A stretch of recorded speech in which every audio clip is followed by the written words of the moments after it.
Okay, we're going to be watching DeadEye, who's going to be playing Kiriko on Esperanca. This is Gold 4 on console.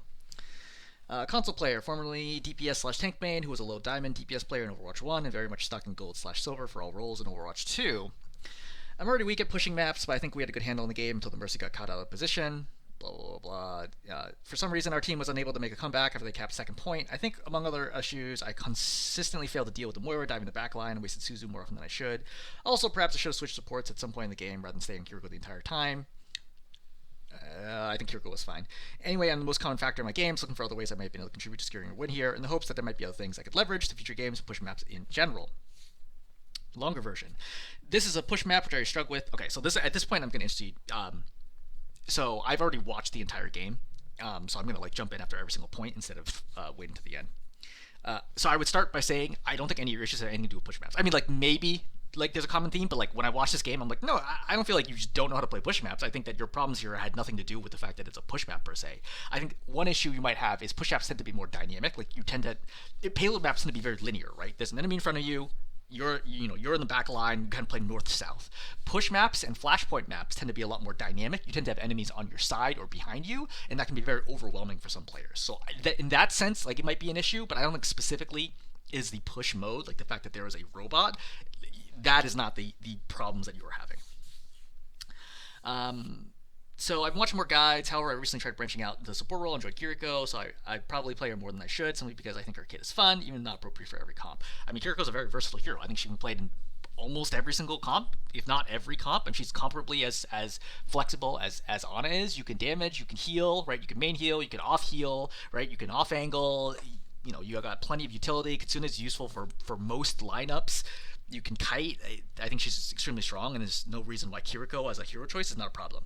I think you personally on Kiriko might be a problem because your skill on Kiriko might be not as strong as your other heroes, but Kiriko itself is not the problem.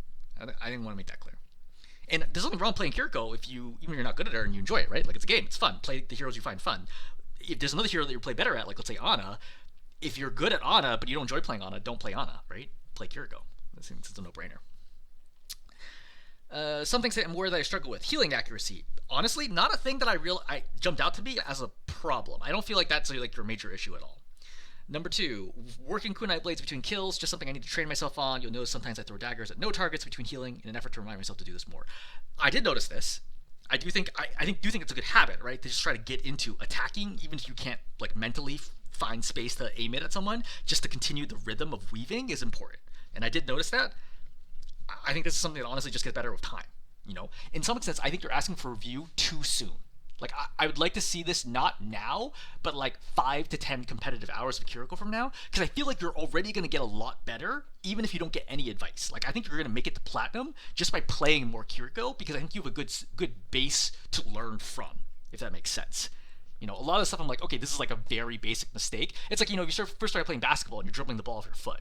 Yeah, it's a problem, and someone can point it out to you, but you probably already know that, and within an hour or two of practice, you're going to stop dribbling off your foot. So you should ask for tips once you've already kind of started plateauing your improvement versus right now where you're rapidly learning. Next item, swift step into dangerous situations. Did not pop out to me as a specific issue per se. I think that if anything, you didn't swift step enough. Wasting Suzu. So yes, but not in the way that you say it. So you describe it as, honestly, I don't throw this early enough. Actually, no, I would agree with that. Wasting Suzu in the sense of not throwing in time, yes. I think you don't throw it in time. Less so you throw it when it's not needed. So I think you just need to recognize when someone's actually in danger and you need to be throwing it. Critical health is a good general indicator. Once they drop below 50%, unless it's a tank, you're usually looking to throw Suzu right away.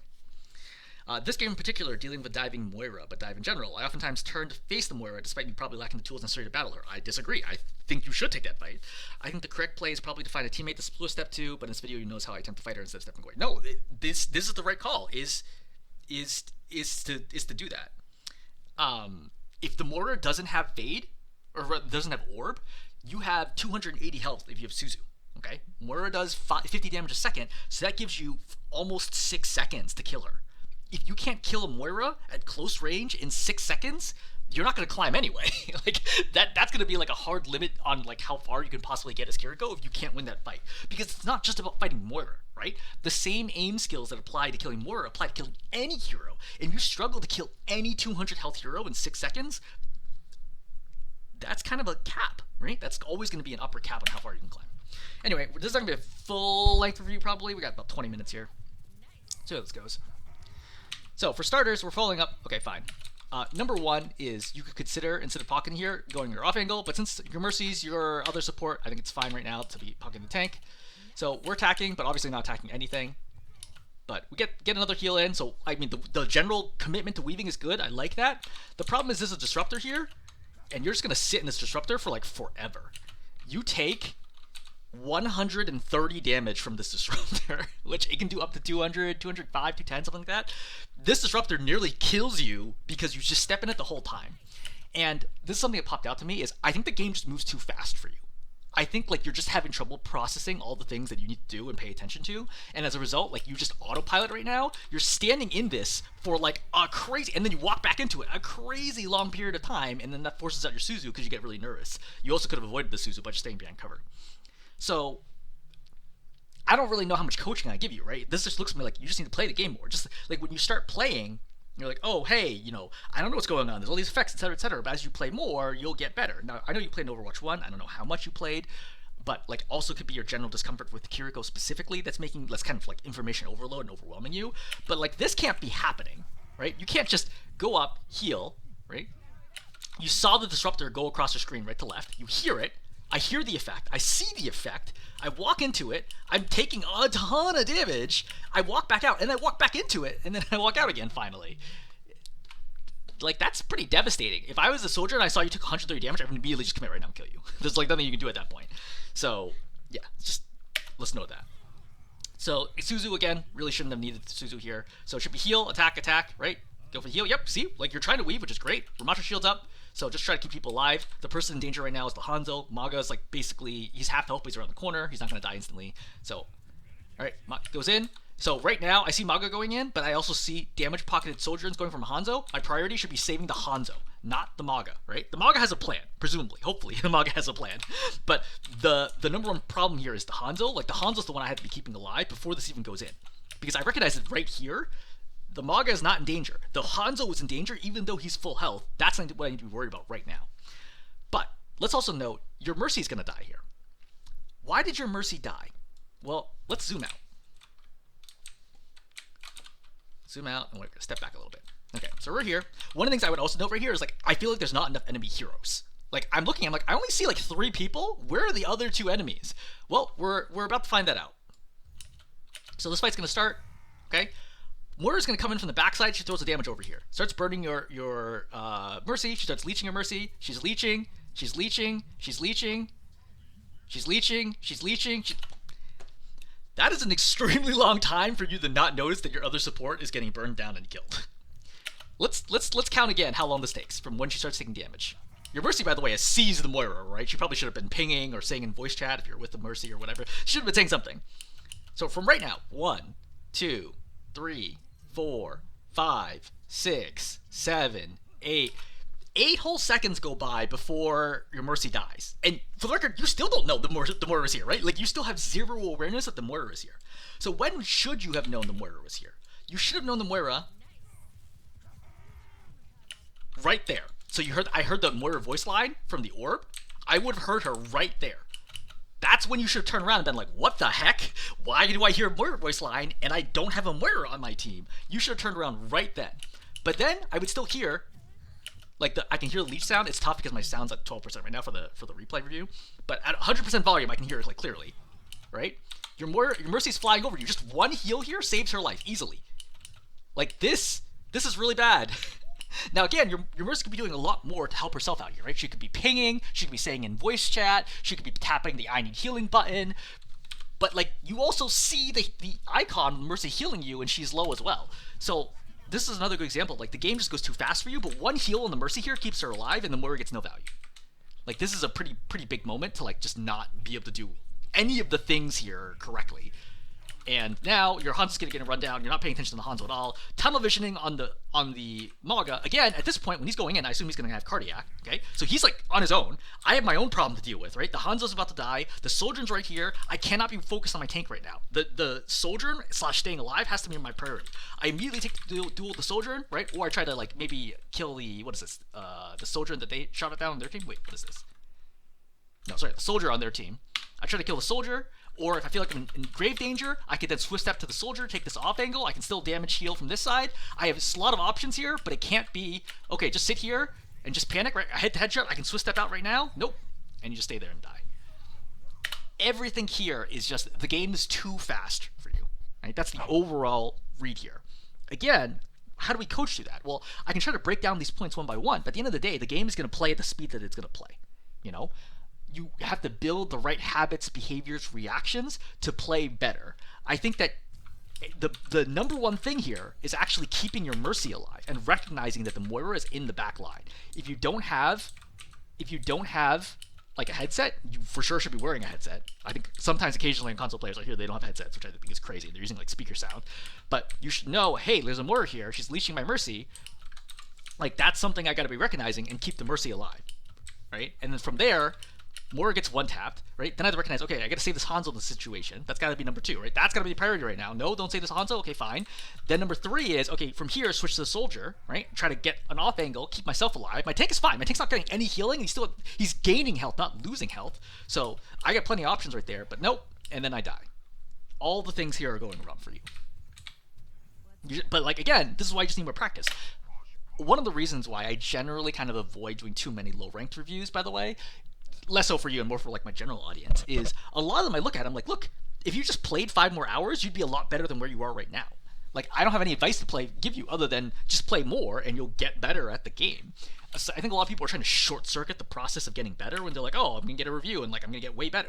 I mean, you need to turn that into habit. And yeah, I'm gonna point out stuff that you wouldn't have picked out on your own, but like I think you already get a lot better just by playing. Like again, I think you could 5 competitive hours from now, you could be high gold, low platinum. It just comes down to like, just because like, I think you have the right base, you know what you need to do, you just need to grill it into yourself as an automatic behavior. Alright, so skipping forward a little bit, Hanzo's going to blow up here. This one I wouldn't really blame you for so much. I would note that I would pop a heal into the Hanzo right now, right? But he gets one tap as a result because it's a damage boosted Helix, so I mean, is what it is. Alright, healing accuracy is a problem right there. That's the first time I've noticed that, honestly. So Soldier gets ulti gets popped. So for Soldier ulti, I don't really want to stay wide here, right? This is wide cover. I want to stay tight to cover, right? Here. This is good. Not this far out where she can potentially one tap me, especially with a Mercy on the other team. A one tap is a very real possibility. All right, Visor gets popped. Right, priority should be to heal Hanzo here. So I want to be looking. Hey, look, is my Maga in trouble? Because he's been in there for a while. So at this moment in time, I would swift step to the Maga and then Suzu us both and then help him kill the Soldier. Because I don't want to be here anywhere. There's a full health for Mantra. Like, what am I going to do? I could like be here to heal the Hanzo, but the problem is we're both clumped together, so we're both going to take damage. So I should just swift step right away right now and get out. I should definitely not pop Kitsune here. And let's think about this. Right now, it's a 5-on-5, okay? 1, 2, 3, 4, 5. Where's the 5th enemy on the enemy team? Yeah, 5. Okay. It's a 5-on-5 right now. That's death number 1. It's a 5-on-4. That's death number 2. It's a 5-on-3. That's death number 3. It's a 5-on-2. But even before this, I should not be popping Kitsune in a 5-on-3 situation. This is a wasted ultimate. And you don't survive here. At any moment in time, you could swift step out. And I think, again, this comes down to just like instinct, right? I could swift step to the Maga here. I could swift step to the Soldier, to the Mercy. Like, you literally, any of the other 3 heroes on your screen save your life right here. But just staying here and just letting him kill you and using Kitsune for no reason is just like pure panic, right? Like, that's just like you just not feeling comfortable with the hero. All right, so you swift step back to your team. So Moira's here. Correct call here to fight her, right? She fades. Okay, she's still killable right here. Definitely worth trying, right? If you hit that headshot, she dies. But your Hanzo's going to die. Why does your Hanzo die? Well, he's going to be on high ground. He's going to get burned down right here. To be fair, so you said that the Mercy is your partner. So I would highlight, if it's somebody that you're queued with, if that's what you mean by partner, right, whether or not it be romantic partner or platonic or whatever it ends up being, I would give them advice to play with the DPS more because they're playing with your tank way too much. Your Mercy should be spending almost all of her time playing around the DPS because it's making it really hard. In this lineup, you're the main healer and she is the off healer. She needs to be playing with the DPS to support them because you can't keep the tank up and keep the DPS up. And if you're playing with the DPS, that means she has to keep the tank up, which she's very bad at, because you heal for like 50% more than she does. So it's not a good value for her to be playing with the tank all that often. It's her job to be up here right now. But you could have noticed right now to go save the Hanzo. After this shot, I would have looked up and been like, hey, what? But unlikely you would have made it in time. But with your Hanzo dead, and they're going to all fall in on your back line. So you lose the soldier there. Again, another good example where like both of you are playing main healer. That's effectively the biggest problem here, is you're both just playing around the tank, but like one of you needs to be looking at the DPS, right? The Hanzo, the soldier, etc. But the problem is neither one of you are looking at the DPS. And even a little bit of help, and you see how their DPS always gets help from the Mercy? That's what the Mercy should be doing. And it's a big thing that's holding the two of you back from winning this game. It's just like your DPS get like no help from either one of you. But with 2 DPS down, there's no way to win this fight. Alright, we're pushing in right now. You need to back so far out. I mean, your team is pushing right now no matter what. So, again, nobody's healing the Hanzo, right? Like, what? Either you or the Mercy, you have to be healing the Hanzo here. Right? Heal, attack, attack. Heal, attack, attack. Just keep the rhythm going, right? So, Ramatra's here on the right side. Maga goes into the left. This is dangerous. We can't step forward because the Ramatra is here. So either I can stall here for time, right, and wait and see how this plays out. I could climb up here and take the off angle myself, right, or take bridge here. Or I could swift step to my Maga if I think it's safe. That's definitely not what I recommend right now. But I think for now, you just need to generally play safe or take the off angle yourself. But I don't want to clump with my team or else the Ramatra will just hit us all with the punches. You need to be throwing kunais here. Yeah, you're definitely having trouble. Once stress increases, like we can tell, like your weaving shuts down completely. Like at that point, you threw heal to the enemy team because you're having trouble with like the muscle confusion. I'm trying to do both. Right now, I see this happen, and I'm like, okay, this is an untenable position. We cannot stay here because there is a whole team to our left and there is a soldier on our right. This is a losing fight situation. I simply cannot stay here, like the team will die. How do I deal with this? You swift step here and you immediately fight the soldier to the death. Okay? I know that seems scary, but like that is your highest percentage play, is to go here, immediately 2v1 on the soldier, kill her or force her back, and then turn and deal with the main body of the fight. Because you cannot survive here leaving a DPS on your off angle. Like whether or not it's Soldier or Reaper or Cassidy or Soldier or Hanzo, you cannot survive if there's a DPS 5 meters away from your team on an off angle that no one is paying attention to. You need to deal with that right away. It is extremely lucky that she does not kill your whole team. Right? Like, only now does she slide back, and quite frankly, she didn't need to because she was still full health. So you're going to substitute forward. I think that's a good reaction to Ramatra. The problem is you're going to get burned out on right here. So obviously, you're already in danger. I think you're looking to maybe Suzu and get the cover, and then use your Maga to help screen for you here. But jumping towards them is the wrong call. I know you're trying to Kitsune towards your team, but like again, I think your priority should be just stay alive here. I think you're good. You don't need to do this. If you just head to cover, you're totally safe. Or somewhat safe. The soldier's still chasing you down.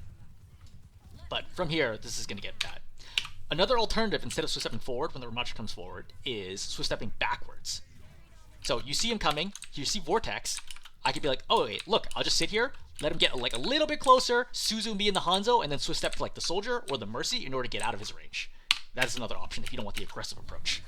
But I think the general execution here is not ideal. Plus, your Kitsune stops here instead of going much further because you hit the wall. Alright, we're dead. Coming back.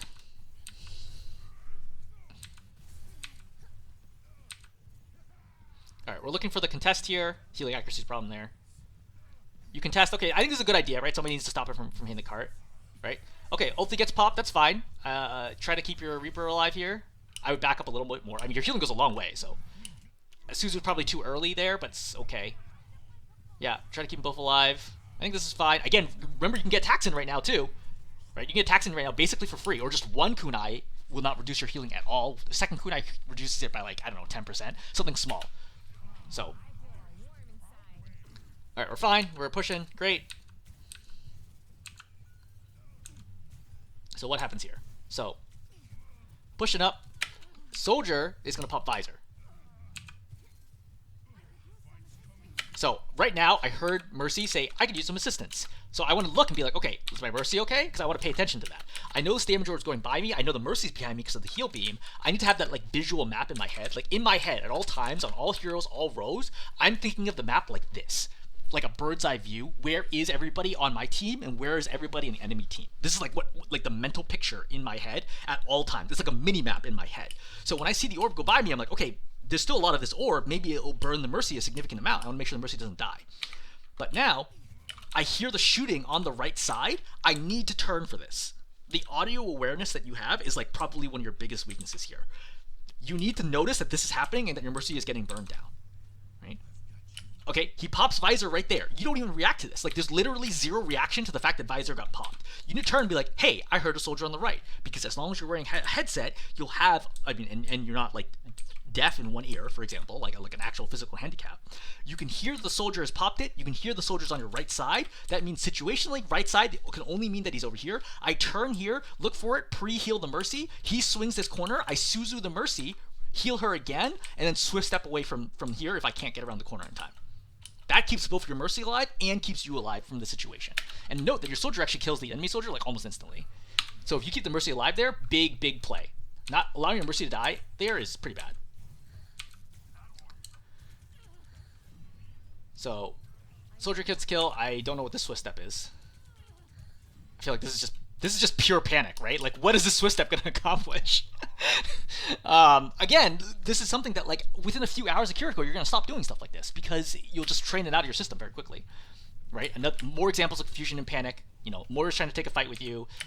You're like, you try to heal her first, right? Then you attack, you miss, right? Then you try climbing a wall as though that's going to do anything. Like, look at it from the Moira's perspective and look how, like, helpless you are. Like, what's happening? Okay, I'm panicking. I'm going to climb. Like, climbing the wall doesn't help you at all. The only thing that's going to save you now that you've blown to both cooldowns is to kill her. 2 kunais kills her, right? That's all you got to do. Just hit double headshot. It's not easy, but like, I'm going to pick the 10% chance of me winning this fight versus the 0% chance of me winning the fight by climbing the wall. Climbing the wall does not help you at all. Watch. Right? Like, it literally doesn't even break the lock. So, like, that's just not going to do anything. Take the chance, right? Try to kill her. Even if you don't kill her, even damaging her is helpful because then it makes it easier for your team to follow up and get the kill. But, like, generally speaking, you should be able to take more fights and win if she doesn't have orb. If she does have orb, different story. With orb, she's going to be doing like 100 damage a second or so. So you have about 2 seconds to kill her, which is a much shorter time frame to react and like get the kill. That I would not say you consistently win that fight, and you should swift step out, right? Or Suzu and fight it out if you have to.